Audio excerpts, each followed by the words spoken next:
Fala galera, professor Kleber Freitas na área e estou aqui hoje para fazer contigo uma super revisão da frente 1 do nosso material do convênio Antiguidade Clássica, tratar aí sobre as duas principais civilizações dessa Antiguidade Clássica, ou seja, Grécia e Roma, beleza? Então pegue seu material de apoio e vamos lá. Questão de número 1. Galera, questão de número 1 traz um texto base que diz o seguinte: no século V, integraram-se duas grandes ligas como enérgicas tentativas para acabar com o isolamento.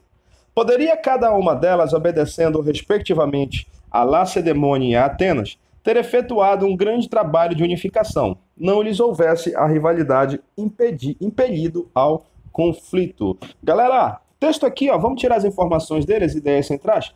Ele fala sobre a estrutura de organização da Grécia, né? Lembra, galera? A gente não pode entender a Grécia Antiga como uma nação no sentido moderno da palavra, né? Por quê? Porque a Grécia Antiga, como é que ela se organizava? Em cidades-estados, né? Ou polis, como também eram chamadas.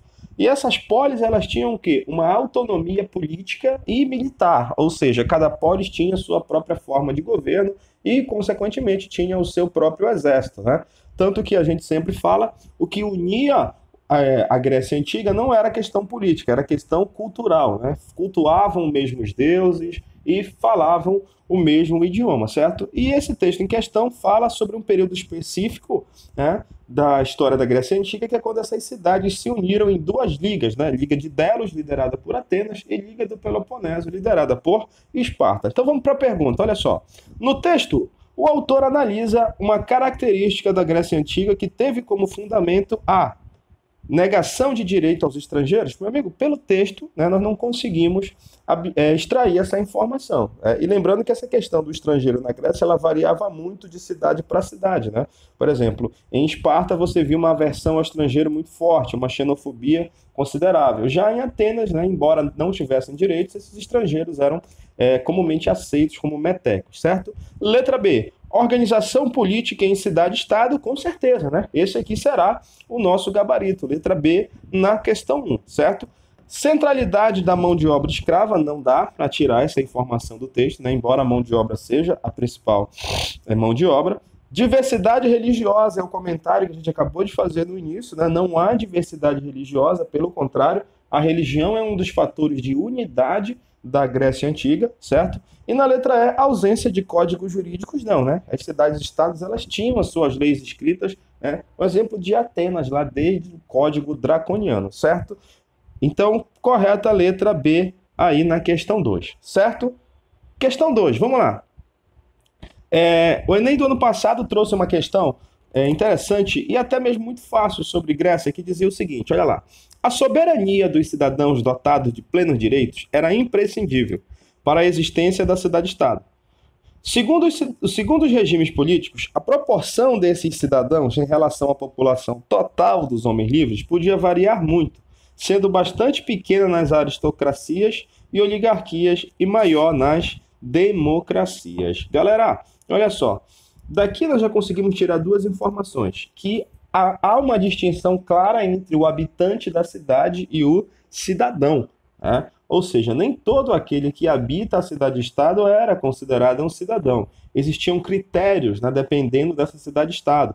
Por exemplo, se você pega Esparta, quem que é o cidadão em Esparta? Apenas o espartano, né? Se você pega Atenas, quem é o cidadão em Atenas? Tem todos aqueles critérios, né? Precisa ser homem, maior dos 21 anos, filho de pai e mãe ateniense, tem que ser livre, certo? Só que ele destaca um fator importante aí, pequena na aristocracia e oligarquias. Ou seja, galera, em Esparta, por exemplo, que é uma oligarquia restrita aos espartanos, lembra de que sempre nós falamos da antiguidade. Na antiguidade, o poder está atrelado ao quê? Ao fato de você possuir ou não possuir propriedade, né? Então a questão ela vai incidir basicamente nisso. Olha a pergunta. Nas cidades-estados da Antiguidade Clássica, a proporção de cidadãos descrita no texto é explicada pela adoção do seguinte critério para a participação política. Olha as alternativas que ele dá aí para a gente. Controle de terra, liberdade de culto, igualdade de gênero, exclusão dos militares e exigência da alfabetização. Galera, olha só, vamos eliminar aqui, né, ponto a ponto. Primeiro, a letra B, liberdade de culto, né? Nós sabemos que, embora isso existisse, a religião era a mesma, né? Na Grécia Antiga cultuavam os mesmos deuses, citamos na questão anterior, fator de unidade. Igualdade de gênero, não, né? Você sabe que as mulheres elas não eram consideradas cidadãs, aí na Antiguidade Clássica, né? Exclusão dos militares, muito menos, bora citar o exemplo de Esparta, né? Lá o cidadão é um soldado, é um militar. E exigência de alfabetização, muito menos, né? Isso aí você já vai ver, por exemplo, em outros códigos jurídicos, ok? Então, ficando correto para a gente, a letra A na questão de número 2, ok? Muito fácil essa daí, Enem 2019. Vamos seguindo, questão de número 3. A questão de número 3 dá uma descrição aí, né? Um texto. Olha lá. Aos 7 anos, deixava sua família para iniciar a educação militar.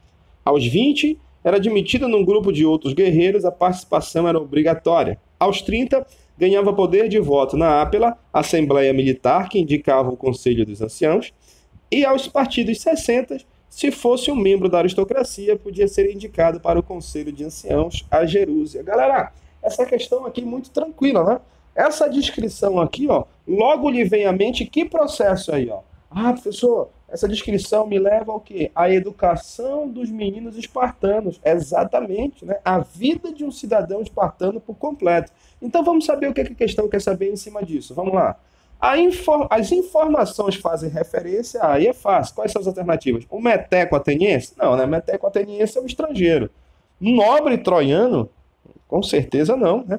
Ao cidadão espartano, com toda certeza, o escriba egípcio não passa por esse processo, né? E o tribuno romano é um representante da plebe, também não cabe nessa descrição. Então, o gabarito da gabarito da questão número 3, letra C, ao cidadão espartano, claramente, né? O processo de formar o soldado cidadão, os hoplitas. Vamos nessa, questão de número 4, FUVEST 2019.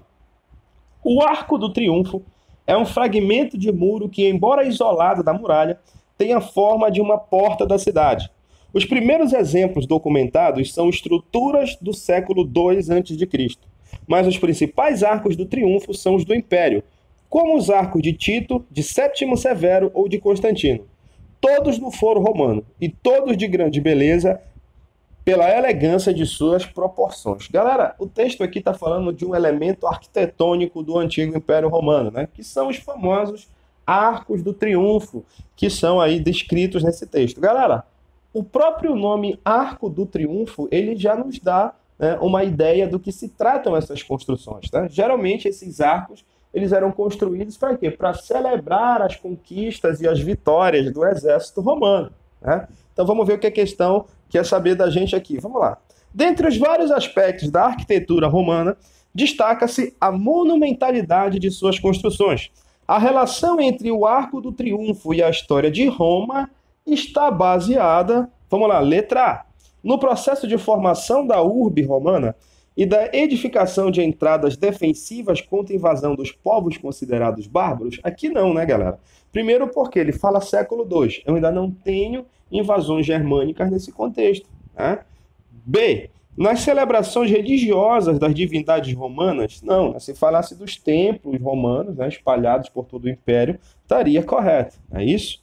C, na celebração das vitórias militares que permitiram a expansão territorial, a consolidação territorial e o estabelecimento do sistema escravista, com toda certeza o nosso gabarito aqui será a letra C, né? O próprio nome autoexplica, Arco do Triunfo. De que triunfo? Do triunfo militar, né, que possibilitou aí o que ele coloca. Letra D, edificação de monumentos comemorativos em memória das lutas dos plebeus? Não, né, galera? Até porque essas lutas elas foram constantemente, né, combatidas pelo patriciado, né, até mesmo pelo próprio império, tentando evitar de várias formas essa resistência dos plebeus, como, por exemplo, utilizando a política do pão e circo, né? E na letra E, nos registros de perseguição ao cristianismo, não, né? Até porque, nesse contexto, Roma ainda não havia, né, sido tomada pela disseminação do ideal cristão, ok? Então, gabarito, letra C é o correto. Vamos seguindo. Última questão da nossa bateria. Os homens que combatem e morrem pela Itália têm o ar, a luz e mais nada. Lutam e perecem para sustentar a riqueza e o luxo de outro, mas embora sejam chamados senhores do mundo, não tem um único torrão de terra que seja seu. Texto aí do Tibério Graco, galera. esse texto fala de um fato importante no decorrer da República Romana, que é a questão agrária, né? A grande luta aí dos irmãos Graco por uma redistribuição das terras, né? Lembra disso? Roma acabou se tornando uma república de grande território, né? Conquistou muitas terras, fez uma expansão considerável, mas você ainda tinha uma concentração de terras muito grande que acabou levando, né, a questão agrária muito defendida aí pelos irmãos Graco, certo? Vamos ver o que a questão quer saber. Vamos lá. Pergunta. As reformas propostas pelos irmãos Graco durante a República tinham por objetivo, ou seja, galera, antes de ler as alternativas, qual era a proposta dos irmãos Graco? Né? Reforma agrária, né? Era uma redistribuição das terras, né? O direito aos plebeus de acesso à terra. Então vamos lá, letra A. Da maior participação política aos plebeus, visando o acesso à magistratura, não, né? As lutas anteriores, sim, tanto que os plebeus conseguiram aí, né, participação no Senado com cargo de tribuno da plebe, casamento entre patrícios e plebeus, mas não faz referência à bandeira dos Gracos, tá? B. Visar a igualdade de direitos ao acesso à terra, uma vez que cidadãos pobres poderiam ter um lote de terra do chamado arges públicos. O que era isso? As terras públicas. Interessante, condiz aí com a proposta dos Gracos. Letra C. Possibilitar aos plebeus serem donos também de latifúndio? Não, galera, não é que o plebeu fosse dono de um latifúndio, né, de uma grande propriedade, mas sim que ele tivesse pelo menos um lote de terra ali para poder cultivar, né, os seus produtos agrícolas. D. Dividir, segundo Caio, as terras e limitar a quantidade de terras públicas que o indivíduo podia possuir. Não, ele não chegava a falar na limitação, né? Não é questão de o latifúndio ser o problema. O problema é existir o latifúndio e ao lado alguém que não tem terra alguma, ok? Letra E. Custear, segundo Tibério, o armamento do exército romano pelo próprio Estado. Não, até porque isso aqui já ocorria, ok, galera? Então, gabarito, letra B de bola, né, visava aí a igualdade de direitos ao acesso à terra, uma vez que cidadãos pobres, no caso os plebeus, né, poderiam ter um lote de terra do chamado agentes públicos, as terras públicas. Galera, foi um prazer, abraços e até a nossa próxima revisão, ok?